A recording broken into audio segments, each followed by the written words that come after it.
ओम नमो भगवते वासुदेवाय नमः। प्रिय भक्तगणों, आज पौष मास शुक्ल पक्ष की पुत्रदा एकादशी का व्रत है। पुत्रदा का अर्थ है पुत्र को देने वाली एकादशी। इस व्रत को वैकुंठ एकादशी ग्यारस भी कहा जाता है। महाभारत में इस एकादशी को लेकर एक प्रसंग आता है कि एक बार महाराज युधिष्ठिर ने भगवान श्री कृष्ण से पौष मास के शुक्ल पक्ष की एकादशी के वर्णन के बारे में पूछा। तो भगवान श्री कृष्ण ने वर्णन करते हुए कहा कि यह व्रत संतान प्राप्ति के लिए अत्यंत उत्तम है और इस व्रत को करने से जीवन में सुख समृद्धि की प्राप्ति होती है।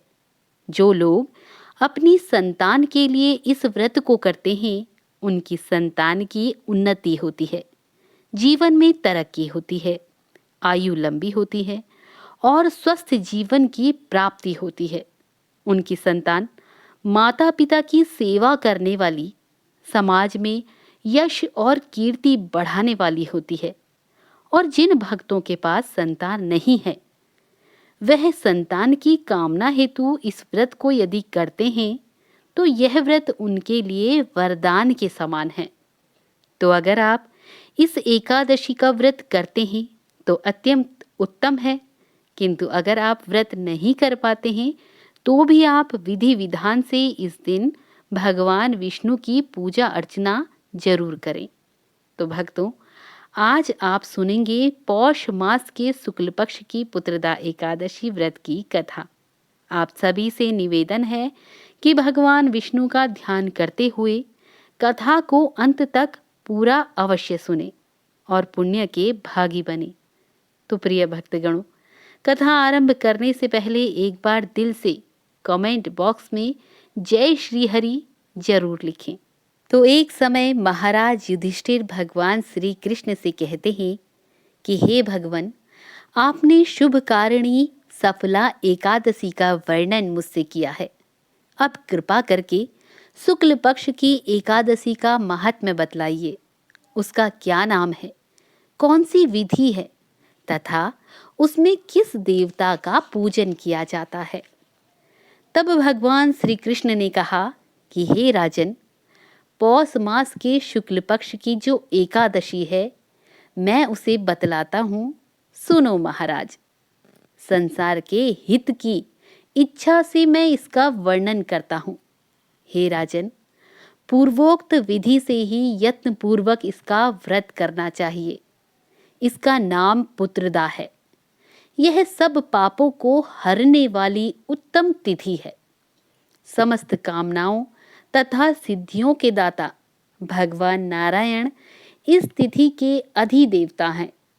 चराचर प्राणियों सहित समस्त त्रिलोकी में इससे बढ़कर दूसरी कोई तिथि नहीं है।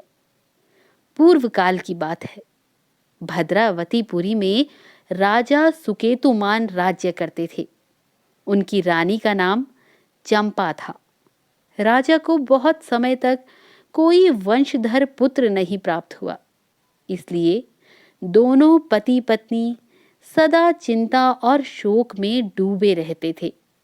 राजा के पितर उनके दिए हुए जल को शोकोच्छ इच्छावास से गर्म करके पीते थे। राजा के बाद और कोई ऐसा दिखाई नहीं देता जो हम लोगों का तर्पण करेगा। ये सोच सोचकर उनके पितृ दुखी रहते थे। एक दिन राजा घोड़े पर सवार होकर घने वन में चले गए। पुरोहित आदि किसी को भी इस बात का पता न था। मृग और पक्षियों से सुशोभित उस घने वन में राजा भ्रमण करने लगे। मार्ग में कहीं सियार की बोली सुनाई पड़ती थी तो कहीं उल्लुओं की। जहां तहां रीछ और मृग दृष्टिगोचर हो रहे थे। इस प्रकार घूम घूम कर राजा वन की शोभा देख रहे थे। इतने में दोपहर हो गई। राजा को भूख और प्यास सताने लगी।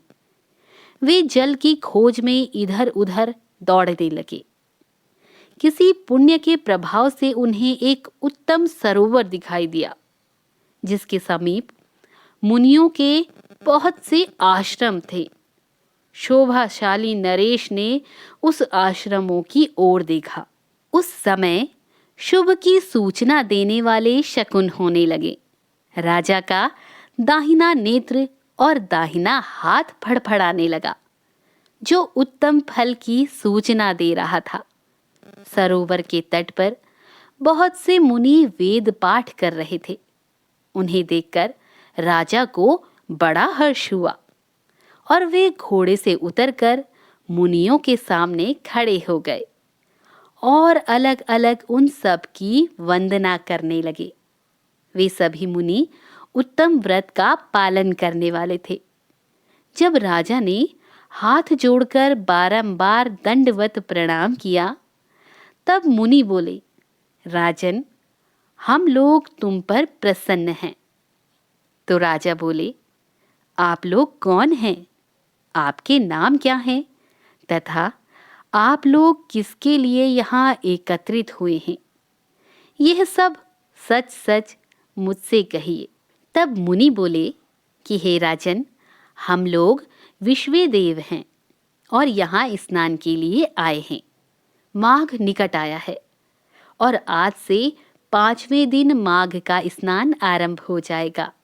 आज ही पुत्रदा नाम की एकादशी है, जो व्रत करने वाले मनुष्यों को पुत्र देती है। तब राजा ने कहा, विश्वेदेवगण, यदि आप सब लोग मुझ पर प्रसन्न हैं तो मुझे पुत्र प्राप्ति का वरदान दीजिए। तब मुनि बोले, राजन, आज के ही दिन पुत्रदा नाम की एकादशी है। इसका व्रत बहुत विख्यात है। तुम आज ही इस उत्तम व्रत का पालन करो। महाराज, भगवान केशव के प्रसाद से तुम्हें अवश्य ही पुत्र प्राप्त होगा। अब भगवान श्री कृष्ण महाराज युधिष्ठिर से कहते हैं कि इस प्रकार उन मुनियों के कहने से राजा ने उत्तम व्रत का पालन किया। महर्षियों के उपदेश के अनुसार विधि पूर्वक पुत्रदा एकादशी का अनुष्ठान किया। फिर द्वादशी को पारण करके मुनियों के चरणों में बारंबार मस्तक झुकाकर राजा अपने घर आए। उसके बाद रानी ने गर्भ धारण किया। प्रसव काल आने पर पुण्यकर्मा राजा को तेजस्वी पुत्र प्राप्त हुआ, जिसने अपने गुणों से पिता को संतुष्ट किया। वह प्रजाओं का पालक था। इसलिए राजन, पुत्रदा का उत्तम व्रत अवश्य करना चाहिए। मैंने लोगों के हितों के लिए तुम्हारे सामने इसका वर्णन किया है।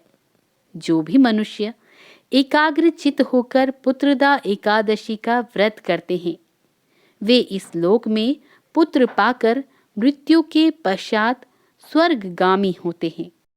इस महात्म्य को पढ़ने और सुनने से अग्निष्टोम यज्ञ का फल मिलता है। तो भक्तों, ये थी पौष पुत्रदा एकादशी व्रत की कथा। उम्मीद है आज का वीडियो आपको पसंद आया होगा। आज के इस पवित्र दिन में इस कथा को जितना हो सके अपने प्रियजनों और मित्रों के साथ साझा अवश्य करें और पुण्य के भागी बने।